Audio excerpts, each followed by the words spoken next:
Cher frère, chère sœur, cette vidéo s'adresse à toi qui ressens un poids dans ton cœur, un vide dans ton âme. As-tu déjà eu l'impression que la vie te met à l'épreuve sans fin, que les solutions te fuient et que tes efforts semblent vains? Aujourd'hui, je ne te parlerai pas de simples mots, mais de clés sacrées, capables de briser les chaînes de l'angoisse et d'allumer une lumière dans l'obscurité. Et si cette vidéo était pour toi, le rappel qui change ton destin? Écoute attentivement, car peut-être est-ce la réponse qu'Allah t'envoie pour transformer ta vie. As-tu déjà ressenti ce poids dans ton cœur, cette lourdeur inexplicable? Comme si, malgré tous tes efforts, tout te glissait entre les doigts. Peut-être te poses-tu cette question. Pourquoi rien ne fonctionne dans ma vie? Pourquoi les portes restent-elles fermées, malgré mes prières, malgré mes sacrifices? Et si la réponse était plus proche que tu ne le penses? Astaghfirullah. Ces mots simples, mais puissants, pourraient être la clé que vous cherchez. Mais prends un moment pour réfléchir. Quand as-tu réellement, du fond de ton cœur, demandé pardon à Allah? Pas par habitude, mais avec sincérité.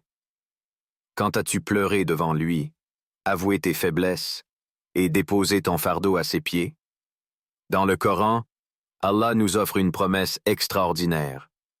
Il dit, en parlant du prophète Noé, « Et j'ai dit, implorez pardon à votre Seigneur, car il est grand pardonneur, afin qu'il envoie sur vous du ciel des pluies abondantes, qu'il vous accorde des biens, des enfants, qu'il vous donne des jardins et des rivières. » Sourate Nuh, 71, 10-12. Ne sens-tu pas la miséricorde infinie dans ces paroles?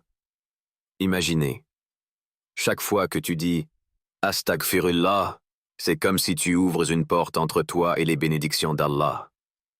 Chaque pardon demandé, c'est un voile de péché qui tombe.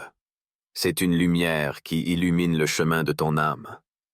Mais toi, oui, toi qui écoutes ces mots, quand tu prends le temps de dire Astaghfirullah avec conviction? Et si tes problèmes actuels n'éteignent pas le fruit du hasard, mais plutôt une opportunité qu'Allah te donne pour revenir à lui? Prenons un exemple. Imaginez un homme lourdement endetté, désespéré. Il décide d'abandonner ses efforts et de simplement demander pardon à Allah, répétant chaque « As-tu déjà senti tes forces t'abandonner ?» Ce moment où tu te tiens face à un mur insurmontable, incapable d'avancer, submergé par tes soucis et tes épreuves. Et si, en réalité, ce n'était pas une faiblesse, mais une opportunité? Une occasion de reconnaître une vérité fondamentale. La hawla wa la quwwata illa billah. Il n'y a ni force ni puissance si ce n'est par Allah. Ces mots, légers à prononcer, portent pourtant le poids d'une réalité qui pourrait transformer ta vie. Mais prends une pause, réfléchis. As-tu déjà pensé à tout ce qui t'arrive comme un rappel d'Allah? Comme s'il te disait « Reviens à moi. Reconnais que tu ne peux rien accomplir seul. » Le prophète Muhammad, paix et bénédiction d'Allah sur lui, a décrit ce dhikr comme faisant partie des trésors du paradis. Oui, un trésor. Chaque fois que tu dis « La hawla wa la quwwata illa billah », c'est comme si tu puisais directement dans une source infinie de force, celle d'Allah. Imagine ceci. Tu es en pleine tempête, dans une mer agitée, ton bateau vacille. Tu te débats, tu t'épuises, et chaque mouvement te rapproche du naufrage. Mais au moment où tu lâches prise, où tu reconnais que tes efforts seuls ne suffisent pas, c'est là que la véritable aide arrive. Allah dit dans le Coran, « Quiconque place sa confiance en Allah, il lui suffit. Allah atteint toujours Fismeh.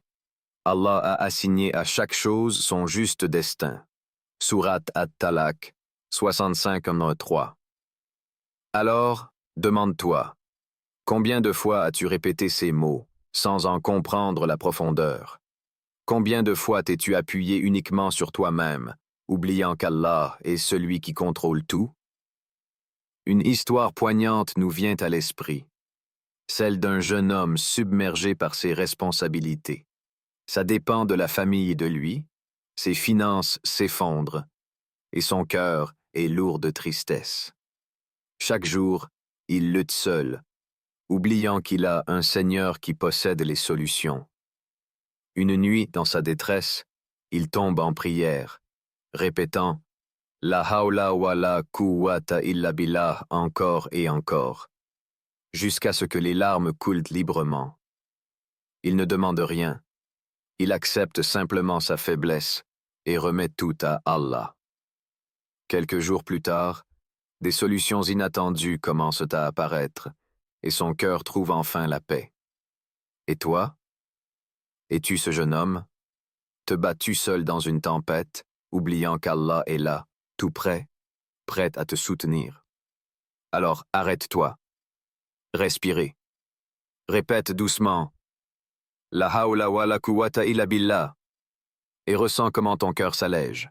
Chaque épreuve, chaque obstacle, chaque moment de désespoir est une opportunité de te rapprocher d'Allah. Alors, fais de ces mots un refuge, une arme contre l'impuissance, et vois comment Allah t'élève, même dans les moments où tu pensais être au plus bas. As-tu déjà ressenti ce moment où tout semble s'effondrer? Où chaque porte que tu frappes reste fermée? Et où tu as l'impression d'être seul face à l'immensité de tes problèmes? Que fais-tu alors? Plonges-tu dans le désespoir, ou cherches-tu refuge auprès de celui qui ne déçoit jamais? Hasbi. Allahu la ilaha illa huwa.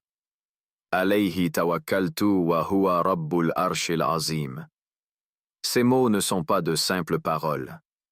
Ils sont une déclaration de foi, une corde solide à laquelle s'accrocher lorsque tout apparaît perdu. Leur signification est puissante. Allah me suffit.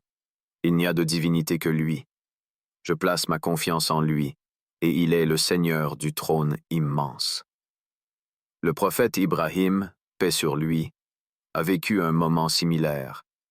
Jeté dans un feu par son peuple pour avoir appelé à l'adoration d'Allah, il aurait pu céder à la peur ou au désespoir.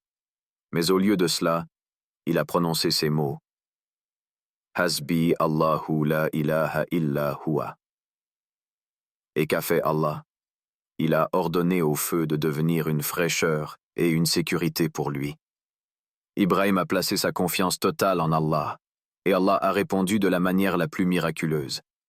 Et toi, oui toi qui m'écoutes, qu'attends-tu pour remettre tes problèmes à celui qui contrôle les cieux et la terre? Qu'est-ce qui te retient de dire avec conviction? Hasbi Allahu la ilaha illa huwa. Allah nous rappelle dans le Coran, et quiconque place sa confiance en Allah, il lui suffit. Sourate At-Talaq, 65-3.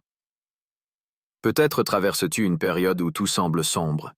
Une maladie, une dette écrasante, une relation brisée. Tu as essayé par tous les moyens de t'en sortir, mais rien ne semble fonctionner. Alors, pose-toi cette question. As-tu réellement placé ta confiance en Allah?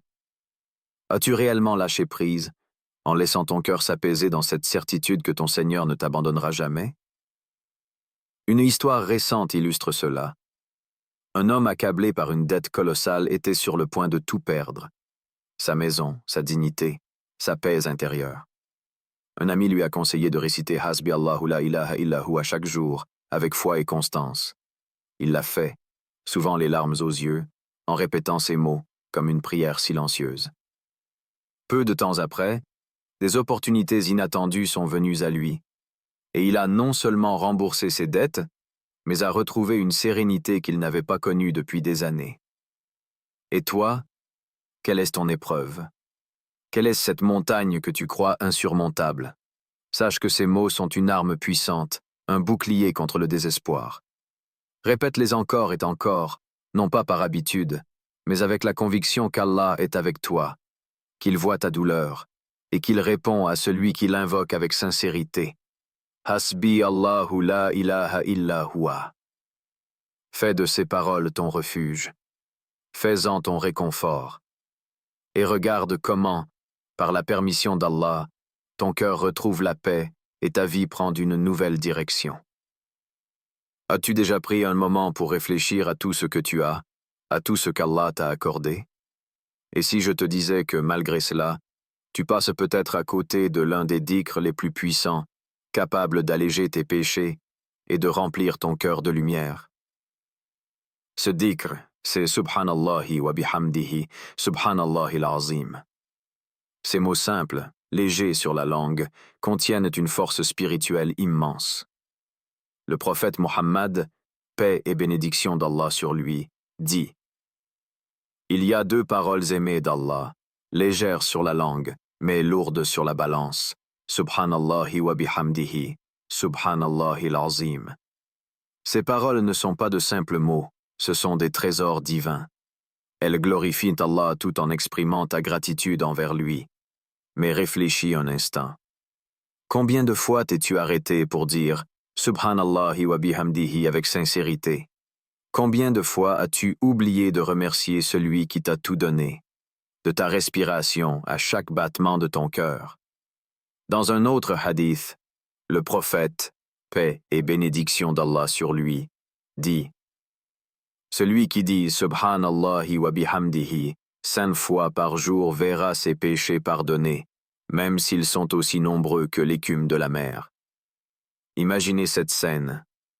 Tes péchés, aussi nombreux qu'ils soient, comme une mer agitée.